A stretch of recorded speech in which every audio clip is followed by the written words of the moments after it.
Hello everyone, this is George or the Gamer with Glasses, and today I wanted to start a little bit of something new here on the channel.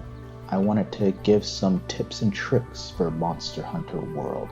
I know that not everyone's gotten the chance to play the game, or maybe you just haven't had the time, so what I wanted to do was just give some helpful tips, things that have helped me play so that when you do go and play, or when you do get the chance to play, or if you haven't bought it and are feeling like buying it, you know a little bit more, so you feel a little bit more comfortable playing it. So the first thing I wanted to show for this video is an area called the training area. Now I talked about this a little bit in other videos, but basically what the training area is, it's an area separate. It doesn't have any monsters or anything like that. It's just a little practice area so you can learn how to use different weapons. So first thing we're going to do is we're just going to go there. So to get there, you first have to go to your room. Now my room's going to look a little different because I am in the end game. Your room at the start will not look like this, but to get to the area, it's basically the same thing. All you're going to want to do is go over here to your housekeeper, talk to them, and then click go to the training area. Click yes, and then you'll be taken straight to the training area after the loading screen. Now what you'll notice here in the left side here is all these different commands for your weapon. This basically just has every possible thing that you can do with your weapon. It's got it listed, so you can practice that out here in this closed off little area. So as I said, there's no monsters, there's basically just some barrels and then different little things you can interact with, so you can get more used to Monster Hunter World and some of the mechanics. So we'll do a little bit with the bow, and then we'll go to the charge blade, and I probably won't get heavy into the other weapons because I personally don't use them, but we might explore another weapon or two. So basically with the bow, it's pretty simple. It's really not too complicated. You've got the aim button here for better control, or you could just fire them straight on if you wanted to, but aiming is going to be your best bet with the bow. So what you can do is, aim it, you can hold down R2, and that's your charge shot. That's going to drain your stamina, so be mindful of that. Then you've got special shot. I think you actually have two different types of special shots. The first one is just a quick shot. The second one, if you can hold it in, is holding it down, it gives you a power shot, I think. So you get the quick shot off, and then you have to press circle again, kind of, to get it. It's a little tricky with the timing there. And then you've got the Dragon Piercer, which is your major damaging for any bow. So something to be mindful of when you use the Dragon Piercer. If you're not aiming with it, you won't be able to control it. It's just going to fire straight on just like any other arrow. But when you're aiming and then you use the Dragon Piercer, you have a little bit of control over where it's going to go, just in case the monster's moving around. So then here's another thing to keep in mind, is what I was talking about, the changing of coatings. Each bow has different coatings that it can use, and at the bottom right above my items, you see the coating list. Now also in the training area, it's going to show me a description of what the different coatings do, but some of them are kind of self-explanatory. Now, when you have your coating equipped, you'll have an orange icon next to that coating, so that it tells you that that's the coating you have equipped. So see that I'm on the close range coating here, but it doesn't have the orange icon because I don't have it currently selected and equipped. Pressing triangle, it's now equipped. So now we're going to do the arc shot here. So we'll have R2 and then circle, and then it's going to fire up, and then it's going to rain some stuff down. Let's see, it's the power shot. Not too sure on how. No, that's still an arc shot. But those kind of looked different there. I guess so. Okay, so it's holding R2, and then no, it looks kind of the same. I'm not too sure. Let's see how to get the. Yeah, I'm not too sure on how to get the power shot, but all the more reason to come to the training area so that you don't end up like me, not knowing how to do a certain move out in the field that you want to pull off. So now we'll switch to the charge blade. Now, the charge blade can be a little difficult because as you can see, all those commands down there that have popped up. And then there's also a morphing mode, which we'll get into in a little bit. But if you've watched my other videos, you've seen it kind of change into a more of an axe type weapon. So first it comes off, it's got a basic sword and shield format. You can block attacks with your guarding.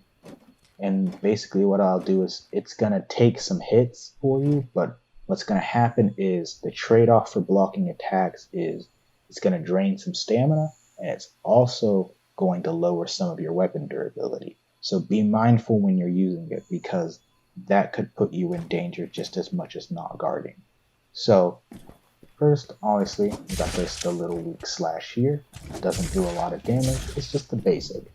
And then you've got a charge attack, which is the rising slash. Now here's where it gets to what I was talking about. R and triangle does a morph slash, and now it's more of an axe. So basically what's happened is the shield has attached, and now it's become an axe weapon. And notice when I did that, now you have different commands because it's completely different. You're slower because now it's a heavier weapon. But with this, you'll do more damage. So see the axe rising slash, for example.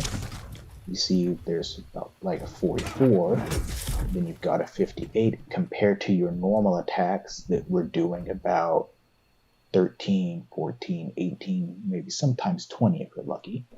And then let's see, then you've got amped electrical amped elemental discharge. And then you see there, some attacks are going to switch it back to what it was.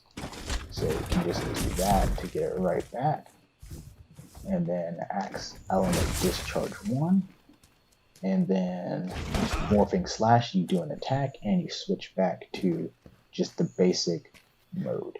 So one of the things I want to do is show you a little bit of a trickier thing. So as you might have noticed, I've got these below my weapon durability, which is below my health and stamina gauge. So below my weapon durability, you see these little empty files. So let me show you for a second. So as you're attacking and hitting monsters, one thing that's going to start changing is the color of those files. And you can also see it on the weapon. That little slot there near where I'm holding it, it's starting to glow and change colors. And so now when I keep hitting it, it's going to turn redder and redder.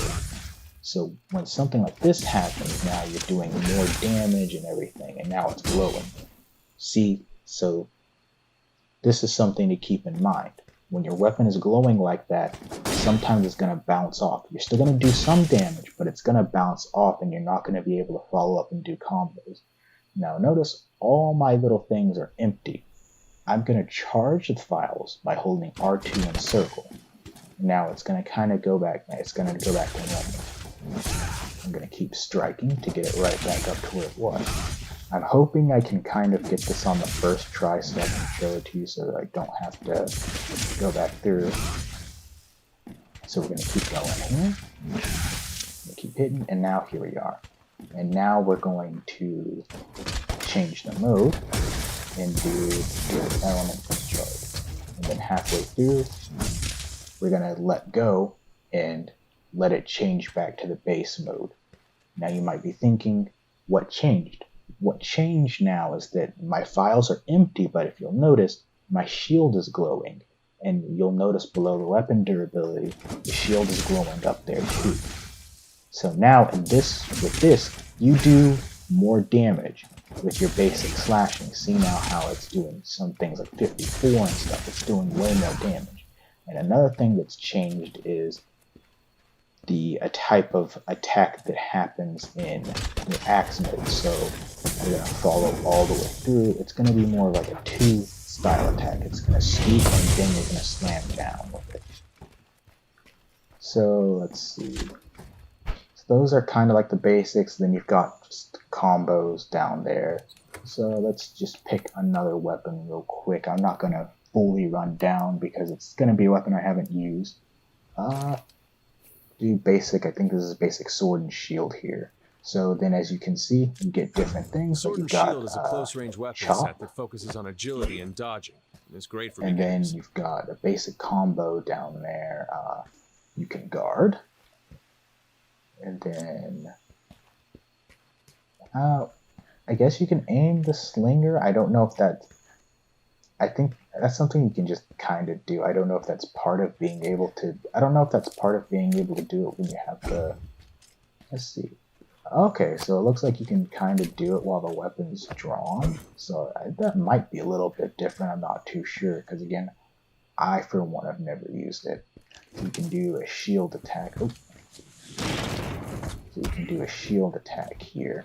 But I mean, you can see through the list. It's fairly simple if this is what you wanted to start out with, just to be a little easier. So with all that being said, I would advise coming to the training area and just testing out the different weapons, because when you start Monster Hunter World, you get access to every single weapon.